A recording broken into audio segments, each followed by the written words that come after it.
Rallying sounds deceptively simple.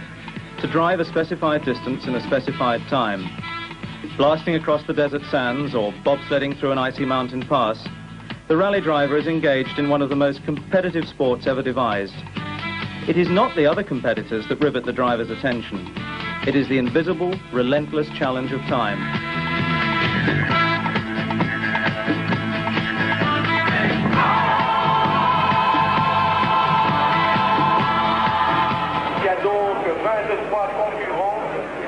Unlike most motor racing, rallying is not a head-to-head confrontation on a closed circuit, with the first driver across the finish line declared the winner. The road to rally victory is much more complex. Yet this complexity and the supremely difficult conditions taken as a normal part of the sport lure a galaxy of drivers all over the globe.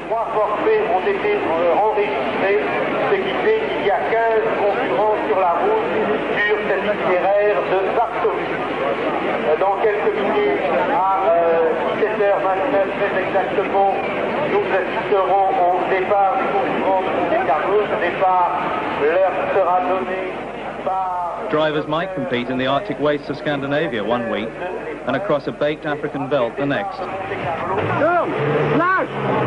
Ils sont partis, la première voiture a pris le départ de Monte Carlo, l'Alpine numéro 1 de Bernard Darcy, Champ de Maille.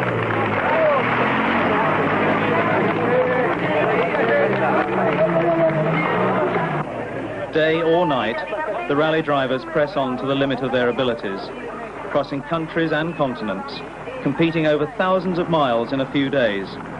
The most glamorous events, such as the Monte Carlo Rally, attract over 300 two-man teams for the grueling contest, and two-woman teams, as lady drivers have enjoyed great rally success for more than half a century. It is brains rather than brawn that wins rallies. Wherever in the world the rallies are held, time is always the same, and as elusive.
The elements of rallying, driving the specified distance at the specified speed, are put to the test constantly during the event.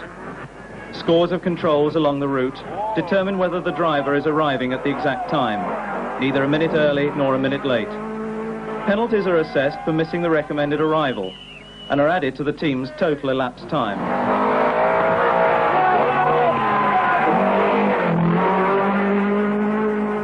To drive 2,000 miles across a continent, using public roads and obeying all local traffic regulations, and to arrive at the exact minute, verges on the impossible.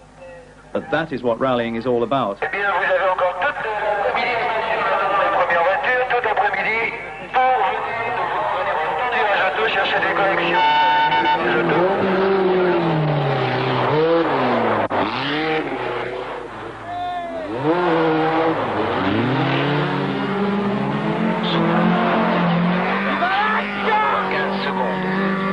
Simon Lampinen sur Lancia à 25 secondes.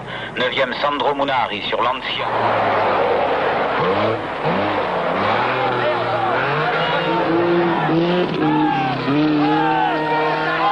Sandro Munari à 21 secondes.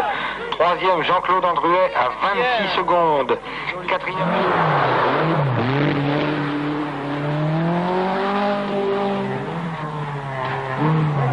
Les gars, couchez-vous, couchez-vous. Allez, oh, couchez. First stage of the rally is normally the long distance portion, with a premium on accurate navigation, consistent driving and reliable machinery. Short but brutal special stages usually follow, demanding pure speed and frequently encompassing the most difficult terrain.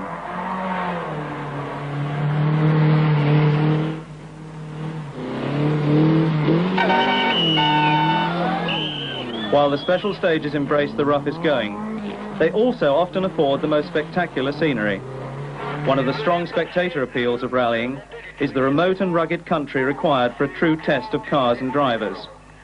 Only the contestants have little time to enjoy it.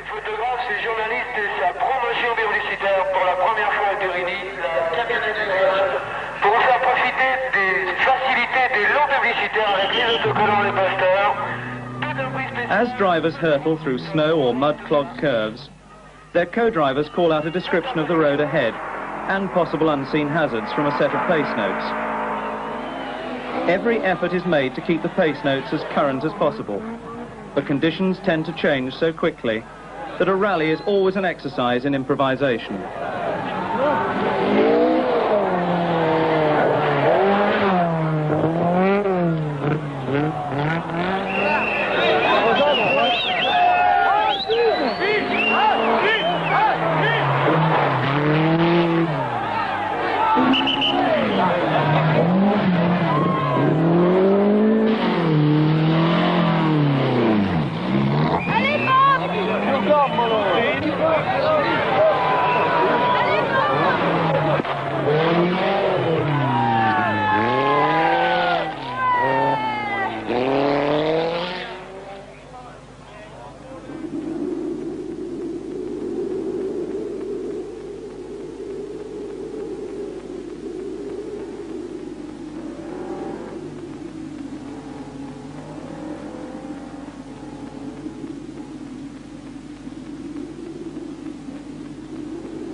A major part of the lure of rallying is the ceaseless assault on the driver's power to adapt and change in a moment.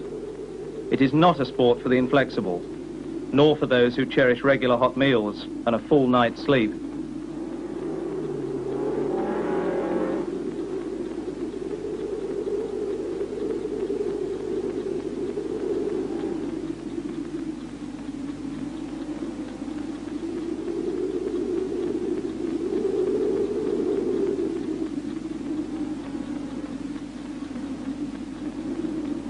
Forced to cope with extraordinary conditions, the rally drivers have developed extraordinary techniques.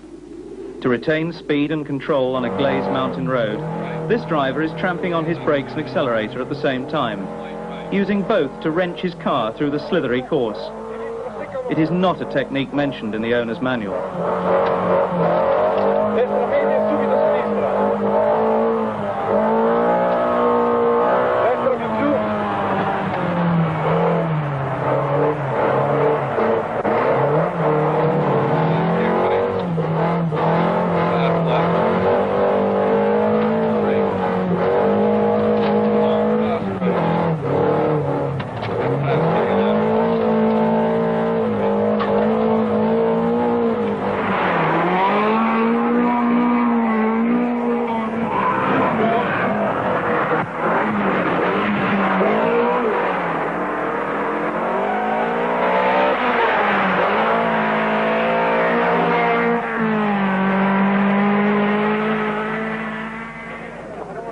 to any successful rally team are the mechanics, who keep the car running at a competitive peak with instant repairs, servicing and tyre changes. In the brief time allowed them during service stops, the drivers must decide on the best tyres for the next stage and instruct the mechanics to do any other necessary work. Simo, can you explain to him those two spots I told you, because I can't explain in Swedish correctly. Kommer ihåg en 50 meter svag ner till K-vänstern där. Mellan där har televisionen satt med boll på snö. Så att det är mycket snö, då åker försiktigt över kullen. Va? Sista utförsbacken, då klirar högen vad du har lilla huset på vänster sidan. Precis 1 kilometer från mål. Så går du 200 meter rakt ner till en jävla vänster över bro. En lång vänster över. Efter vad jag rullar. Precis höger och sen långa raka ner och vänster över bro. Isgatan. Över den bron Isgatan. No, but we put new. You don't want new? No, non cambiare le gomme. What about brake pads? Wait a minute. What about brake pads? We have on it. You don't need anything? No rear brake pads? Controlla i pattini posteriori. Non cambiare. Non cambiare gomme.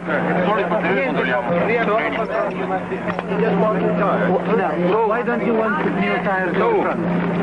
No, we changed tires. Yes, we changed brake pads. How far? At the last control. Yeah, but you don't want me to change, put new? How many studs the last time? Was it good or you wanted more? It was good. And then we changed. We put less because here you have 60 studs more and they're long. Wait, was it good before? Yes. Then we put Pirelli 1. Allora le gomme si cambiano e si mette niente bollo, eh?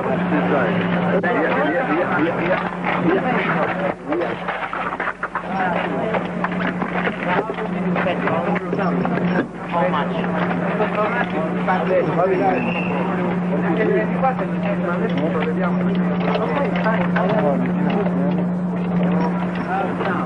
Lei? 10 litri di benzina. Aprizzato. Giù. When you get up to the end of this stage, there is Radio Monte Carlo people that interview, and you stop to them and you ask what time has Pinto. So you know that now you have 10 seconds of lead.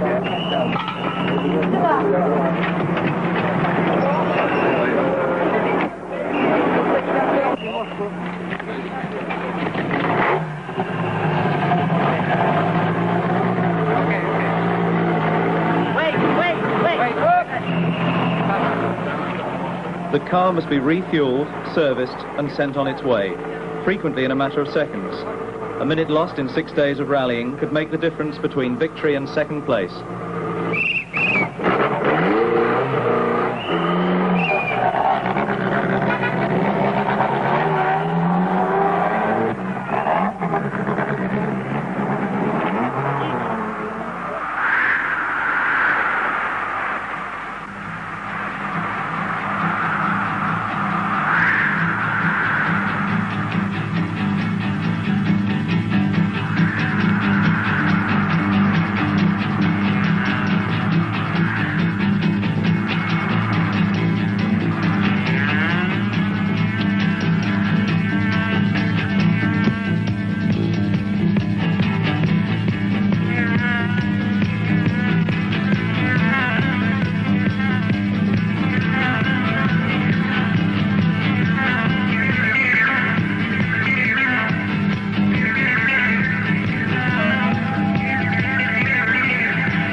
The brilliance of the flash guns forces the driver to know this part of the route blindfolded.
Days and nights of endless driving seem to blur into one another, but the competitors push their machines relentlessly, hoping to save the odd second on their official time.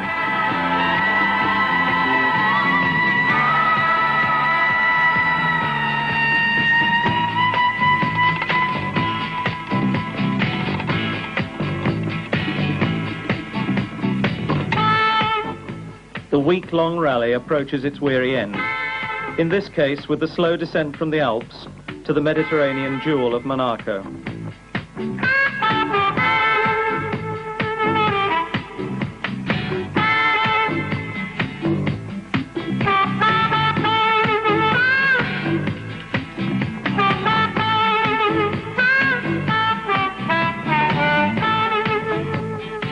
As they emerge from the last tunnel, daylight greets them, and the long night is left behind in the mountains.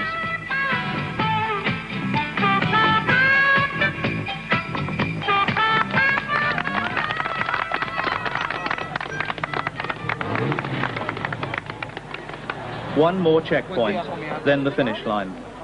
Of more than 300 starters, less than a third will arrive at the finish, after breakdowns, accidents and the elements take their usual toll.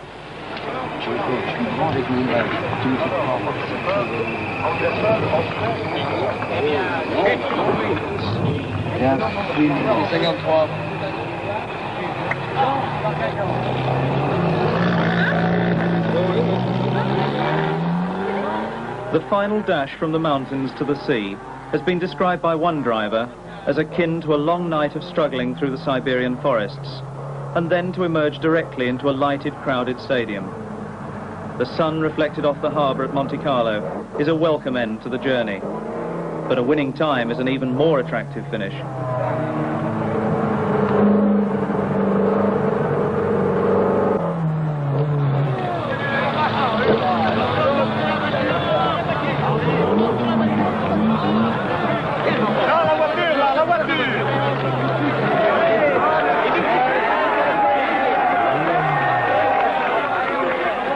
Crowds engulf the winning pair, who have earned their place with the navigational skill of a sea captain, the deft touch of a surgeon, and the endurance of an Eskimo.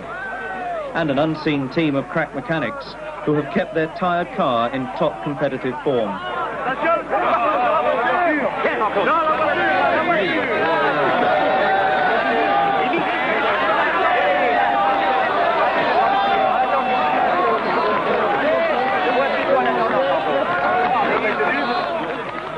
Rally drivers rarely mention the hardships or trials of their sport. They speak mostly of the rewards.